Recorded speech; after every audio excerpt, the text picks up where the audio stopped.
નમસ્કાર વિદ્યાર્થી મિત્રો, જય ગુરુદેવ। છેલ્લા લેક્ચરની અંદર આપણે વિસ્થાપન અને દ્વિવિસ્થાપન પ્રક્રિયાની ચર્ચા પૂર્ણ કરેલી। આજના લેક્ચરમાં એક નવી પ્રક્રિયાનો અભ્યાસ કરશું કે જે આમ તો તમે ધોરણ 9ની અંદર અભ્યાસ કરી ચૂક્યા છો અને નીચેના ધોરણની અંદર પણ થોડુંક આવી ગયેલું છે, જેનું નામ છે ઓક્સિડેશન રિડક્શન પ્રક્રિયા। તો ઓક્સિડેશન રિડક્શન પ્રક્રિયા એટલે શું તે સમજવા માટે સૌપ્રથમ એક પ્રવૃત્તિનો અભ્યાસ કરીએ અને તેના આધારે ઉદાહરણ જોઈ અને તેના આધારે ઓક્સિડેશન રિડક્શન પ્રક્રિયાની વ્યાખ્યાની ચર્ચા કરીશું। તો સૌપ્રથમ પ્રવૃત્તિમાં શું કરવાનું છે? તો એક ચાઈના ડીશ લેવાની છે, એટલે કે રકાબી આકારનું પાત્ર કે જેની અંદર અંદાજે 1 ગ્રામ જેટલો કોપરનો ભૂકો લેવાનો છે અને 1 ગ્રામ જેટલો કોપરનો ભૂકો લીધેલી ચાઇના ડીશને બર્નરની જ્યોત ઉપર ગરમ કરવાનું છે। શું થાય છે તે અવલોકન કરીને આપણે કહેવાનું છે। તો જ્યારે કોપરના ભૂકાથી ભરેલી ચાઇના ડીશને બર્નરની જ્યોત ઉપર ગરમ કરવામાં આવે તો ત્યારે કોપરના ભૂકાની ઉપર કાળા રંગનું આવરણ જમા થાય છે, જેનું નામ છે કોપર ઓક્સાઇડ। તો કોપરના ભૂકાને ગરમ કરતા તેના પર કાળા રંગનું આવરણ શેનું બને છે તેની વાત કરીએ। તો કોપરના ભૂકાને આપણે બર્નર ઉપર ગરમ કરીએ છીએ તો ત્યારે કોપરનો ભૂકો હવામાં રહેલા ઓક્સિજન વાયુ સાથે જોડાય છે અને તેમાંથી કોપર ઓક્સાઇડ નામનો પદાર્થ બનાવે છે કે જેનો રંગ છે કાળો। તેથી કથાઈ રંગના કોપરને ગરમ કરવાથી તેના ઉપર કાળા રંગનું આવરણ જમા થશે। આ પ્રવૃત્તિને આપણે રાસાયણિક સમીકરણ દ્વારા સમજીએ। તો સૌપ્રથમ તમે જાણો છો કે કોપર ધાતુની સંજ્ઞા છે Cu। આ કોપરના ભૂકાને આપણે ગરમ કરી તો ત્યારે હવામાં રહેલા ઓક્સિજન વાયુ સાથે તે જોડાશે, સંયોજાશે। આ પ્રક્રિયા ઉષ્મા એટલે કે ગરમીની હાજરીમાં થાય છે, એટલે કે કોપરના ભૂકાને આપણે ગરમ કરીએ છીએ ત્યારે ઓક્સિજન વાયુ કોપર સાથે જોડાશે અને તેમાંથી કોપર ઓક્સાઇડ નામનો પદાર્થ બને છે, જેનું સૂત્ર છે CuO। હવે રાસાયણિક પ્રક્રિયાને સંતુલિત કરવા માટે અહીં ઓક્સિજનના 2 પરમાણુ છે, અહીં ઓક્સિજનનો એક જ પરમાણુ છે, તેથી સંતુલિત કરવા માટે અહીંયા આપણે 2 લઈએ છીએ। તેથી ઓક્સિજનના 2 પરમાણુ આ બાજુ ડાબી તરફ છે, એટલા જ પરમાણુ જમણી તરફ થઈ જશે। પરંતુ કોપરના પરમાણુની સંખ્યા 2 બની ગઈ, જ્યારે તીરની ડાબી બાજુ કોપરના પરમાણુની સંખ્યા માત્ર 1 જ છે। તો કોપરના પરમાણુની સંખ્યા સરખી કરવા માટે જમણી બાજુ 2 કોપર છે તો ડાબી તરફ પણ 2 કોપર કરવા માટે આગળ 2 લેશું। તો અહીં કોપરને ઓક્સિજનની હાજરીમાં ગરમ કરીએ તો ત્યારે તેમાંથી કોપર ઓક્સાઇડ બને છે કે જેનો રંગ છે કાળો, એટલે કે કાળા રંગનું આવરણ જે કોપર ઉપર જોવા મળે છે તે છે કોપર ઓક્સાઇડનું। હવે આ પ્રક્રિયા દરમિયાન કોપર ઓક્સાઇડ બને છે। આ બનતો કોપર ઓક્સાઇડ ગરમ હોય ત્યારે તેના ઉપરથી જો હાઇડ્રોજન વાયુ પસાર કરવામાં આવે તો શું થશે? એટલે કે ગરમા ગરમ કોપર ઓક્સાઇડ પરથી હાઇડ્રોજન વાયુ પસાર કરી છે તો હાઇડ્રોજન વાયુનું સૂત્ર થાય H2। અહીં નિપજ તરીકે કોપર ઓક્સાઇડ બનેલો છે જે કાળા રંગનો છે, તે ગરમ હોય ત્યારે તેના ઉપરથી હાઇડ્રોજન વાયુ પસાર કરશું તો હાઇડ્રોજન વાયુ કોપર ઓક્સાઇડ સાથે પ્રક્રિયા કરશે। આ પ્રક્રિયા પણ ઉષ્માની હાજરીમાં થાય છે, કારણ કે ગરમ કરેલા કોપર ઓક્સાઇડની પ્રક્રિયા આપણે હાઇડ્રોજન વાયુ સાથે કરીએ છીએ। તો શું બનશે? તો કોપર ઓક્સાઇડની અંદર એક ઓક્સિજનનો પરમાણુ છે, તે રાસાયણિક પ્રક્રિયા દરમિયાન હાઇડ્રોજન સાથે જોડાઈ જશે। તો અહીં H2 હતા અને એક ઓક્સિજન પરમાણુ જોડાઈ ગયો તો તેમાંથી બનશે H2O, એટલે કે એક નિપજ તરીકે બનેલું છે H2O। હવે શું વધે છે? ફક્ત અહીંયા વધ્યું કોપર, તો કોપર એટલે કે Cu। તો અહીં 2 નિપજ બને છે, કોપર એટલે કે Cu અને H2O એટલે કે પાણીની વરાળ છે। પરંતુ અહીં ભૌતિક અવસ્થાને દર્શાવવાની જરૂરિયાત નથી, તેથી આપણે અહીંયા દર્શાવશું નહીં। હવે આ બંને રાસાયણિક પ્રક્રિયા ઉપરથી આપણે ઓક્સિડેશન રિડક્શન પ્રક્રિયા શું છે તે વિગતવાર અભ્યાસ કરી શકીએ।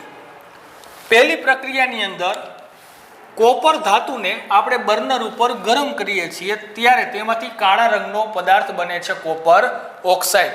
તો અહીં તમે વિદ્યાર્થી મિત્રો જોઈ શકો છો કે પહેલા પ્રક્રિયક તરીકે ફક્ત કોપર હતો અને તેમાંથી જ્યારે નિપજ બની છે તો ત્યારે કોપરની સાથે કોણ જોડાઈ ગયું તો કે ઓક્સિજન જોડાય છે. તો રાસાયણિક પ્રક્રિયા દરમિયાન જે પ્રક્રિયકની અંદર કે જે પદાર્થની અંદર ઓક્સિજન ઉમેરાય છે તે પદાર્થને આપણે ઓક્સિડેશન થાય છે તેનું તેમ કહી શકીએ. તો પહેલી રાસાયણિક પ્રક્રિયા જે હતી આ પ્રક્રિયાની અંદર કોપર એકલો હતો પણ પ્રક્રિયા બાદ કોપરની અંદર કોણ ઉમેરાઈ ગયું તો કે ઓક્સિજન. તો જે પદાર્થની અંદર ઓક્સિજન ઉમેરાય તે પદાર્થનું ઓક્સિડેશન થાય છે તેમ કહી શકીએ.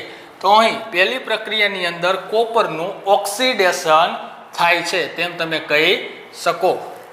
તો પહેલી પ્રક્રિયામાં કોનું ઓક્સિડેશન થાય છે કોપરનું. ફરીથી ઓક્સિડેશન એટલે શું તો પદાર્થની અંદર ઓક્સિજન ઉમેરાવાની ક્રિયાને ઓક્સિડેશન કહેવાય. તો પહેલી પ્રક્રિયામાં કોપરમાં ઓક્સિજનનો ઉમેરો થઈ ગયો તેથી અહીં કોપરનું ઓક્સિડેશન થાય છે તે કહેવાય. પહેલા ખાલી કોપર હતો પણ પ્રક્રિયા બાદ તેમાં ઓક્સિજન ઉમેરાઈ ગયો તેથી કોપરનું ઓક્સિડેશન થાય છે તેમ કહેવાય. બીજી પ્રક્રિયા જોઈએ તો બીજી પ્રક્રિયામાં કોપર ઓક્સાઇડ ઉપરથી હાઇડ્રોજન વાયુ આપણે પસાર કરીએ છીએ. તો ત્યારે શું થાય છે તો ત્યારે કોપર ઓક્સાઇડ પહેલા હતો પણ પ્રક્રિયા બાદ તેમાંથી માત્ર કોપર વધે છે એટલે કે ઓક્સિજન દૂર થાય છે. ઓક્સિજન શું થાય છે દૂર થાય છે. તો રાસાયણિક પ્રક્રિયા દરમિયાન જે પદાર્થમાંથી ઓક્સિજન દૂર થાય તે પદાર્થનું રિડક્શન થાય છે તેમ કહેવાય. તે પદાર્થનું શું થતું હોય છે રિડક્શન. તો અહીં કોપર ઓક્સાઇડનું રિડક્શન થાય છે. શું થાય છે રિડક્શન. તો રિડક્શનનો અર્થ શું થાય તો જે પદાર્થમાંથી ઓક્સિજન દૂર થઈ જાય તે પદાર્થનું રિડક્શન થાય છે તેમ કહેવાય. તો અહીં આ બીજી પ્રક્રિયામાં કોપર ઓક્સાઇડનું રિડક્શન થાય છે. કયા પદાર્થનું રિડક્શન થશે કોપર ઓક્સાઇડનું. આ જ પ્રક્રિયાની અંદર તમે જોઈ શકો છો અહીંયા હાઇડ્રોજન વાયુ H2 પ્રક્રિયા પહેલા હતો પરંતુ પ્રક્રિયા પૂર્ણ થઈ ત્યારબાદ H2 માંથી બની ગયું H2O. એનો અર્થ એવો થયો કે હાઇડ્રોજનની અંદર ઓક્સિજન ઉમેરાણો. તો અગાઉ ચર્ચા કરી કે જે પદાર્થમાં ઓક્સિજન ઉમેરાય તે પદાર્થનું ઓક્સિડેશન થાય છે તેમ કહેવાય.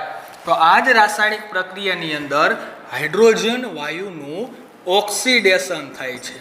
હાઇડ્રોજન વાયુનું શું થશે ઓક્સિડેશન. તો બીજી રાસાયણિક પ્રક્રિયામાં ઓક્સિડેશન અને રિડક્શન બંને ઘટનાઓ બને છે. જ્યારે પહેલી રાસાયણિક પ્રક્રિયામાં ફક્ત કોપરમાં ઓક્સિજન ઉમેરાય છે એટલે કે પહેલી રાસાયણિક પ્રક્રિયામાં માત્ર ઓક્સિડેશનની જ ક્રિયા થાય છે. તો હવે તમને ખ્યાલ આવી ગયો હશે કે ઓક્સિડેશન કેને કહેવાય અને રિડક્શન કેને કહેવાય. ફરીથી જે પદાર્થની અંદર ઓક્સિજનનો ઉમેરો થતો હોય તે પદાર્થનું ઓક્સિડેશન થાય છે તેમ કહેવાય. એ જ રીતે જે પદાર્થની અંદરથી ઓક્સિજન દૂર થતો હોય તે પદાર્થનું રિડક્શન થાય છે તેમ કહેવાય. તો આમ જે રાસાયણિક પ્રક્રિયા દરમિયાન ઓક્સિજન ઉમેરાતો હોય તેવી રાસાયણિક પ્રક્રિયાને ઓક્સિડેશન પ્રક્રિયા અને જે રાસાયણિક પ્રક્રિયા દરમિયાન ઓક્સિજન દૂર થતો હોય તેવી રાસાયણિક પ્રક્રિયાને રિડક્શન પ્રક્રિયા કહેવાય. પરંતુ જ્યારે ઓક્સિડેશન અને રિડક્શન બંને પ્રક્રિયાઓ એકી સાથે થતી હોય તો ત્યારે એવી પ્રક્રિયાને રેડોક્સ પ્રક્રિયા તરીકે ઓળખવામાં આવે છે. તો આપણે જે બીજું ઉદાહરણ લીધું છે આ બીજું ઉદાહરણ રેડોક્સ પ્રક્રિયાનું ઉદાહરણ છે. કેવી પ્રક્રિયાનું ઉદાહરણ છે રેડોક્સ પ્રક્રિયા. એટલે કે આ પ્રક્રિયા દરમિયાન ઓક્સિડેશન પણ થાય છે અને રિડક્શન પણ થાય છે. આમાંથી પ્રશ્ન પૂછવામાં આવે કે ઓક્સિડેશન આ પ્રક્રિયાની અંદર કયા પદાર્થનું થયું તો જવાબમાં આવશે હાઇડ્રોજન વાયુ. અને રિડક્શન કયા પદાર્થનું થયું તો જવાબ આવશે કોપર ઓક્સાઇડ. પણ એમ પૂછવામાં આવે કે ઓક્સિડેશન પામતો પદાર્થ કયો તો આ પ્રક્રિયાની અંદર ઓક્સિડેશન પામતો પદાર્થ છે H2O, કારણ કે તેમાં ઓક્સિજન ઉમેરાઈ ગયેલો છે, એટલે કે H2 નું H2O માં ઓક્સિડેશન થયું. આ જ પ્રક્રિયામાં પૂછે કે રિડક્શન પામતો પદાર્થ કયો, તો રિડક્શન પામતો પદાર્થમાં જવાબ આવશે Cu, કારણ કે CuO માંથી રિડક્શન થઈને Cu બન્યું, એટલે કે CuO નું Cu માં રિડક્શન થાય છે. રિડક્શન કોનું થયું, તો CuO નું, પણ રિડક્શન પામતો પદાર્થ કયો, એટલે કે રિડક્શન થઈને અંતે કયો પદાર્થ બન્યો, તો જવાબ આવશે Cu. તો આવા જ રેડોક્સ પ્રક્રિયાના આપણે અન્ય ઉદાહરણ જોઈએ.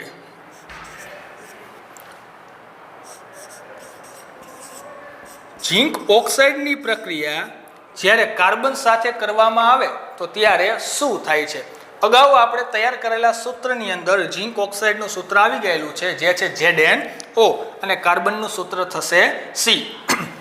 તો ઝીંક ઓક્સાઇડની પ્રક્રિયા કાર્બન સાથે કરો તો ત્યારે અહીંયાથી બે ભાગ પડશે અને ઓક્સિજન છે તે કાર્બન સાથે જોડાઈ જશે, જેથી C ની અંદર O ઉમેરાય તો બનશે CO. CO નું નામ તમે જાણો છો, કાર્બન મોનોક્સાઇડ વાયુ. તે જ રીતે હવે આમાંથી વધે છે શું, તો ફક્ત Zn, એટલે કે ઝીંક વધ્યું. ઝીંક છે તે ધાતુ છે, જેની સંજ્ઞા થશે Zn. હવે આ રાસાયણિક પ્રક્રિયા પણ રેડોક્સ પ્રક્રિયાનું ઉદાહરણ છે. કઈ રીતે, તો આમાં તમે સરળતાથી જોઈ શકો છો કે શરૂઆતમાં પ્રક્રિયક તરીકે ZnO, એટલે કે ઝીંક ઓક્સાઇડ હતો, અને પ્રક્રિયા પૂર્ણ થઈ ત્યારબાદ ઝીંક ઓક્સાઇડમાંથી ફક્ત બની જાય છે Zn, એટલે કે અહીંયા ઓક્સિજન હતો અને પ્રક્રિયા બાદ ઓક્સિજન શું થાય છે, દૂર થાય છે. તો જે પ્રક્રિયામાં ઓક્સિજન દૂર થાય તે પ્રક્રિયાને આપણે શું કહીએ છીએ, રિડક્શન પ્રક્રિયા. તો અહીં ઝીંક ઓક્સાઇડ છે તેનું રિડક્શન થાય છે અને તેમાંથી ઝીંક ધાતુ બને છે. તે જ રીતે પ્રક્રિયા પહેલાં અહીં કાર્બન એકલો હતો, પણ પ્રક્રિયા બાદ તમે જોઈ શકો છો કે કાર્બનની અંદર કોણ ઉમેરાઈ ગયું, તો કે ઓક્સિજન ઉમેરાઈ ગયો. તો જે પ્રક્રિયા દરમિયાન ઓક્સિજન ઉમેરાતો હોય તેવી પ્રક્રિયાને આપણે શું કહીએ છીએ, ઓક્સિડેશન પ્રક્રિયા. તો અહીં કાર્બનનું ઓક્સિડેશન થાય છે અને તેમાંથી બને છે કાર્બન મોનોક્સાઇડ વાયુ. તો અહીં આ પ્રક્રિયામાં ઓક્સિડેશન અને રિડક્શન બંને પ્રક્રિયાઓ એકી સાથે થતી હોવાથી આ પ્રક્રિયાને રેડોક્સ પ્રક્રિયા તરીકે ઓળખવામાં આવે છે. આવા અન્ય ઉદાહરણ પણ આપણે લઈ શકીએ. વધુ એક ઉદાહરણ લઈએ, મેંગેનીઝ ડાયોક્સાઇડ, કે જેનું સૂત્ર છે MnO2. આ મેંગેનીઝ ડાયોક્સાઇડની પ્રક્રિયા હાઇડ્રોજન ક્લોરાઇડ વાયુ સાથે HCl સાથે કરીએ તો એમાંથી શું બને તેની વાત કરીએ છીએ. હવે અહીં પ્રક્રિયાને સંતુલિત કરવા માટે અગાઉથી હું 4 લઉં છું. જે આપણે સંતુલિત કરવાની રીત હતી તે રીતથી જ આપણે આ પ્રક્રિયાને સંતુલિત કરી શકીએ છીએ. હવે મેંગેનીઝ ડાયોક્સાઇડ અને HCl, એટલે કે હાઇડ્રોજન ક્લોરાઇડ વાયુ, આ બંને વચ્ચેની પ્રક્રિયાથી શું બને છે તેની વાત કરીએ.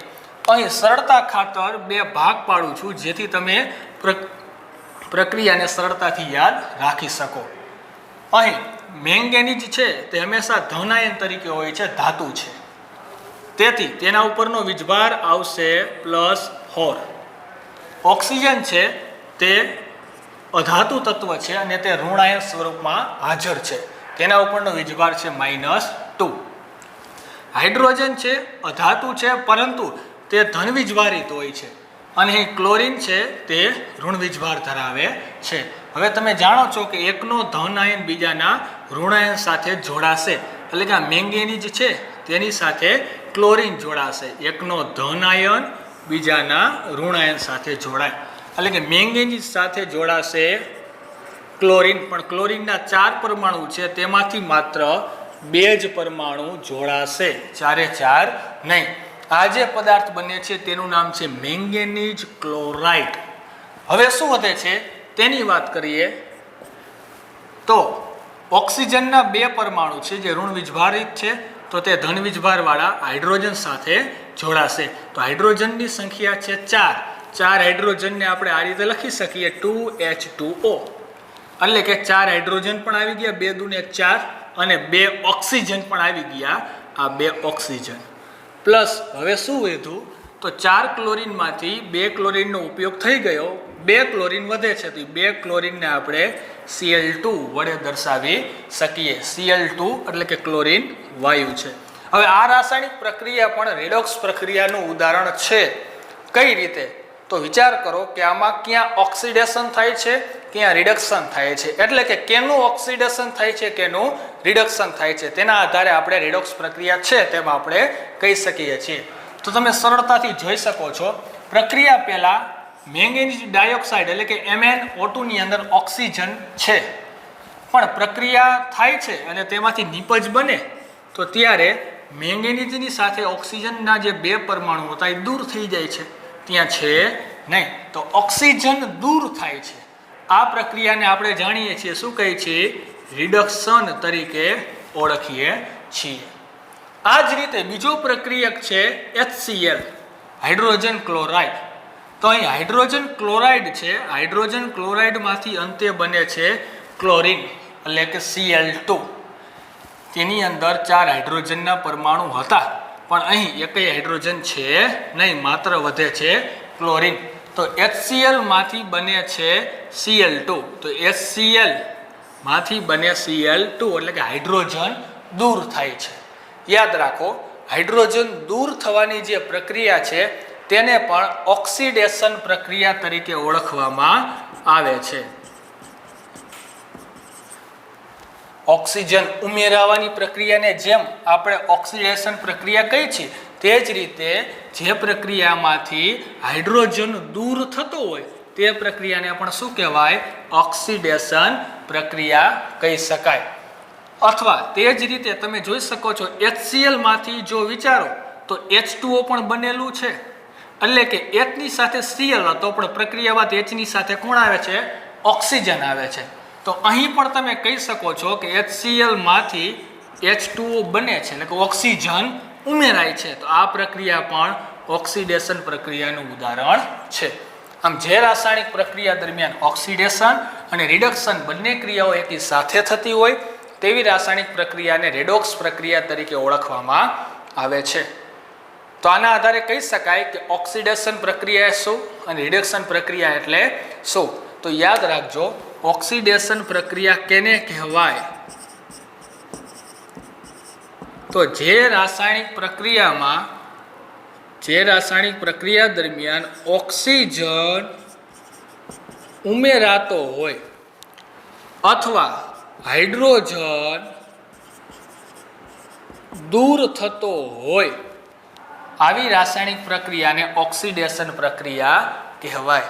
તે જ રીતે રિડક્શન પ્રક્રિયા કેને કહેવાય?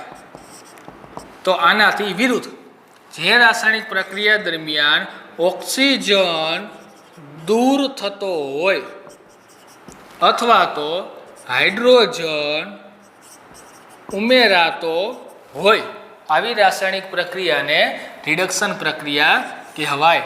અને જો આ બંને પ્રક્રિયાઓ એકી સાથે થતી હોય તો આવી રાસાયણિક પ્રક્રિયાને આપણે કહીએ છીએ રેડોક્સ પ્રક્રિયા. આવી પ્રક્રિયાને કહેવાય રેડોક્સ પ્રક્રિયા. ચેપ્ટરની શરૂઆતમાં પ્રવૃત્તિ 1.1 ની અંદર જે પ્રક્રિયા થતી હતી એ પ્રક્રિયા ઓક્સિડેશન પ્રક્રિયાનું ઉદાહરણ હતું. તે પ્રવૃત્તિની અંદર આપણે જોયું કે મેગ્નેશિયમની પટ્ટીને બર્નરની જ્યોત ઉપર આપણે સળગાવીએ છીએ તો ત્યારે સફેદ રંગની ઝઘારા મારતી જ્યોતથી સળગે છે. તો તેમાંથી મેગ્નેશિયમ ઓક્સાઇડ નામનો સફેદ રંગનો પાવડર બને છે. તો તે રાસાયણિક પ્રક્રિયા ઓક્સિડેશન પ્રક્રિયાનું ઉદાહરણ હતું. તેને એક વખત જોઈ લઈએ. તેમાં આપણે મેગ્નેશિયમની પટ્ટી એટલે કે Mg ને બર્નરની જ્યોત ઉપર ગરમ કરી છીએ, એટલે કે સળગાવી છીએ. તો સળગવાની પ્રક્રિયા ઓક્સિજન વાયુની હાજરીમાં થતી હોય છે. અને ત્યારે તેમાંથી જોયું કે બનતું હતું મેગ્નેશિયમ ઓક્સાઇડ કે જેનું સૂત્ર છે MgO. આ પ્રક્રિયાને સંતુલિત કરવા માટે અગાઉ આપણે જોઈ ગયા છીએ તે રીતે અહીં 2 લઉં છું. તો આ પ્રક્રિયામાં જોઈ શકો શરૂઆતમાં ફક્ત Mg એટલે કે મેગ્નેશિયમ ધાતુ એક જ હતી, પણ પ્રક્રિયા બાદ Mg ની અંદર કોણ ઉમેરાય છે? તો કે ઓક્સિજન ઉમેરાય છે. તો આ પ્રક્રિયામાં મેગ્નેશિયમ છે, આ મેગ્નેશિયમનું ઓક્સિડેશન થાય છે તેમ કહેવાય અને તેમાંથી બને છે મેગ્નેશિયમ ઓક્સાઇડ. તો આ પ્રક્રિયા ઓક્સિડેશન પ્રક્રિયા છે. આ પ્રક્રિયાને ઓક્સિડેશન પ્રક્રિયા તરીકે ઓળખવામાં આવે છે. તો આ રીતે તમે અન્ય સમીકરણો લઈને ઓક્સિડેશન અને રિડક્શન પ્રક્રિયા છે તેના ઉદાહરણો સમજી શકો છો અને રેડોક્સ પ્રક્રિયાને પણ આ રીતે સમજી શકો છો. અસ્તુ. જય ગુરુદેવ.